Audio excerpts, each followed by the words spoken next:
নমস্কার, তোমরা কেমন আছো? আরেকটি ভিডিও নিয়ে চলে এলাম। সকলকে স্বাগত আমার ভিডিওতে। আর দেখো, আজকে এটা বিপত্তারিণী পুজো, তাহলে বুঝতে পারছো এক ফোঁটাও সময় পাইনি গো ভিডিওটা দিতে। এডিট হয়ে গেছিলো, কিন্তু সময় করে উঠতে পারিনি ভয়েস দেওয়ার জন্য। আর এইদিকে দেখো মিউট করে, মানে ভয়েসটা মিউট করেছি কারণ টিভি চলছে আর ওখানে রাজনীতি সব আলোচনা হচ্ছে, কপিরাইট খেয়ে দিয়ে দেবে, ওই জন্য সাউন্ডটা কম করে দিয়েছে। কিন্তু সাউন্ডগুলো ভালোই ছিল, উঠিয়েছিলাম, কিন্তু পরবর্তীকালে দেখছি টিভিটা যে চলছিল আমি খেয়াল করিনি। আর এইদিকে দেখো বিপত্তারিণী পুজোর নিয়ম তো তোমরা সকলেই জানো, 13টা ফুল, 13টা ফল, 13 রকম মিষ্টি। পাশের বাড়ির বৌদিও পুজো দিয়েছে, আর আমার দক্ষিণা, মায়ের দক্ষিণা, পাশের বাড়ির দক্ষিণা সব একসঙ্গে করে অবশেষে চললাম পুজো দিতে। আর জানো তো বিপত্তারিণী পুজো অনেক দিন থেকে ইচ্ছে ছিল একটু পুজো দেওয়ার, কিন্তু দেখো ঈশ্বর যদি চায় হয়তো হয়। এবার সত্যি পুজো দেব বলে যায়নি, কিন্তু মেয়ে বলেছিল যে মা রথের পরের দিন যাবে, সেই ভেবে আমি গেছিলাম কৃষ্ণনগরে। কিন্তু গিয়ে দেখছি যে বিপত্তারিণী পুজো এখনও আছে। আর আমি জানতাম বিপত্তারিণী পুজো বোধহয় আর হবে না। আর আমার মা 40 বছর ধরে পুজো করছেন, কিন্তু মা যেহেতু সেরিব্রাল হয়েছিল তাই মাকে মানা করা হয়েছিল, কিন্তু মা কথা শোনেনি। প্রথমে বলল করবে না, তারপরে জানো তো মাও উপোস রেখেছিল, তা মাও আর সেদিন ভাত খায়নি। কিন্তু বলতে নেই, মা ঠাকুরের হয়তো মহিমা আছে, মায়ের কিচ্ছু হয়নি। আর সবথেকে আশ্চর্যর বিষয়, আমি জানো নির্জলা, মানে এক ফোঁটা বিন্দু মুখে জল পড়েনি, আমার কিন্তু এতটুকু কষ্ট হয়নি।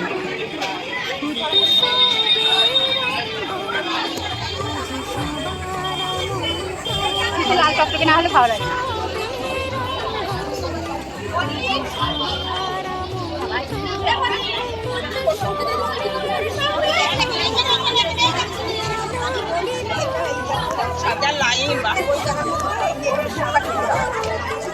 কোনোদিনও দেখিনি এত বিপত্তারিণী পুজো হয়েছে, কিন্তু এত বছরে এই ফার্স্টবার আমার কালীবাড়িতে বিপত্তারিণী পুজোতে যাওয়া। আর সত্যি কথা বলতে কি, এতটাই যে ভিড় হয় আমি সত্যি কল্পনা বাইরে ছিল, তোমাদের বলে বোঝাতে পারবো না লাইন কত দূর এসেছে। তো পাশের বাড়ির বৌদি লাইনে দাঁড়িয়েছে, আর আমি এখানে এক কোণে বসে সকলের কি সুন্দর সুতো বাঁধছে, ওই যে 13টা গিট দিয়ে যে বাঁধতে হয়, 13টা দুব্ব দিয়ে সেগুলো করছে। এক একজনকে হেল্প করছি, কাউকে সুতো কেটে দিচ্ছি, কাউকে ধরে দিচ্ছি, কাউকে গিট দিয়ে দিচ্ছি। প্রায় আধ ঘন্টার ওপরে বৌদি লাইনে দাঁড়িয়ে আছে। আর বৌদি আমাকে, বৌদির বিরাট বড় পুজোর ইয়েটা তো ঝাঁকাটা, তাই বৌদি বললো তুমি বসে থাকো এইসব নিয়ে। তাই বসে আছি। আর বসতে বসতে পাশের মেয়েটা দেখছি ফটো তুলে দিল আমাকে একটুখানি নিয়ে, নিজেই আমার ক্যামেরাটা নিয়ে বললো দাও দিদি তোমাকে একটা ফটো তুলে দিই। তা আবার একটু ফটো তুলে দিল। আর ফটো মায়ের স্থানে এসে মায়ের সাথে সাক্ষী রইলাম। বিপত্তারিণী ফার্স্ট বিপত্তারিণীর পুজো। আমার যখন নাতি নাতনি হবে তারা দেখবে তার দিম্মার বিপত্তারি, কত স্বপ্ন না, মেয়ের বিয়েই হলো না আর আগেই দিম্মা হওয়ার স্বপ্ন দেখে নিলাম। আসলে মানুষ তো স্বপ্নে বাঁচে, তাই না? আমিও তাই।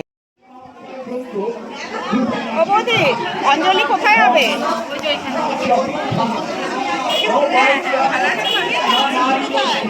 বৌদি অঞ্জলি এখানে পরে দেবো, এখানে রাখবো, এখানে রাখবো, এখানে রাখবো। আমি মিষ্টিটা এর মধ্যে ঢুকিয়ে দিলাম। হ্যাঁ, আমি এত ভিড়ের মধ্যে পুজোগুলো দিয়ে সঙ্গে সঙ্গে মিষ্টিগুলো তুলে না ঢুকিয়ে নিয়েছিলাম। তার ফলে দেখলাম মিষ্টিগুলো খুলে খুলে যাচ্ছে। তা বৌদিকে দেখলাম সব প্যাকেটে প্যাকেটে ঢুকিয়ে নিল, আমিও বৌদিকে দেখে তাই করে নিলাম। কেন বলো তো? তার ফলে প্যাকেটের মধ্যেই রয়ে গেল।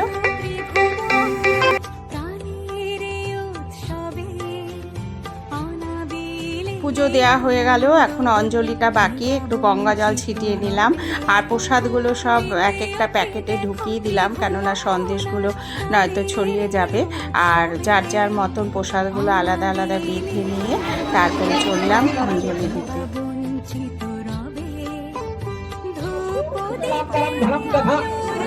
সর্বকালে সর্বদেশে দক্ষিণা কালিকা সহিত বিপত্তারিণী দুর্গে দেবীকে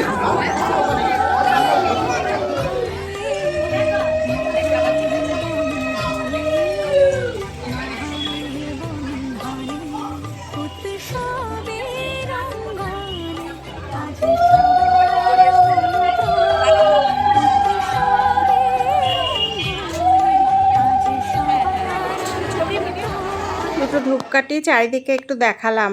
এখনও ঠাকুর মশাইয়ের কাছে আরেকটু বাকি আছে, ঠাকুর মশাইয়ের কাছে একটু আশীর্বাদ নিতে যাব।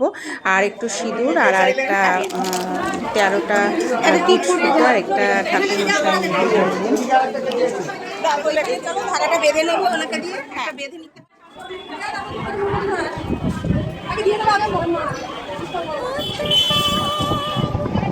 তোমার দাদা খাওয়ার আগে গামছা টামছা পরে কাপড় ধুয়েছিল, গামছা টামছা পরে ইয়ে করে দিল, ওই যে কী বলে ওটাকে ময়দাটা মেখে দিয়েছে।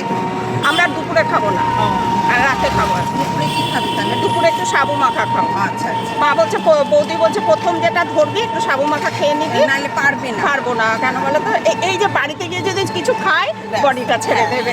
এই যতক্ষণ আমাদের আবার সাথে সাথে মুখে দিয়ে এই একবারই খাবো।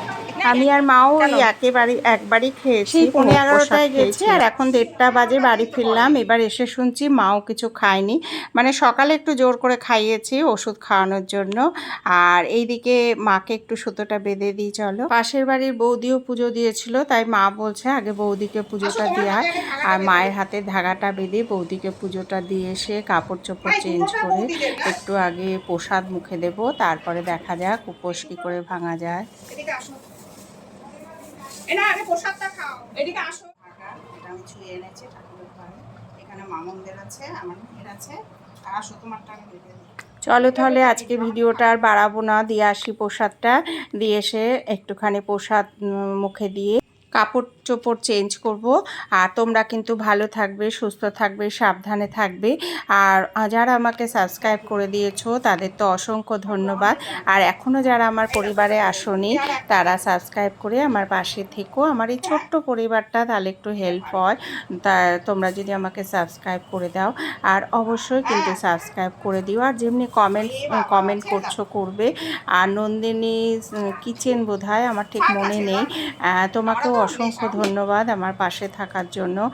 আর আমার তো তানিয়া বোন, সে আমাকে সাবস্ক্রাইব করে দিয়েছে, তোমাকেও অসংখ্য ধন্যবাদ। এমনি করেই আমার পাশে থেকো তোমরা।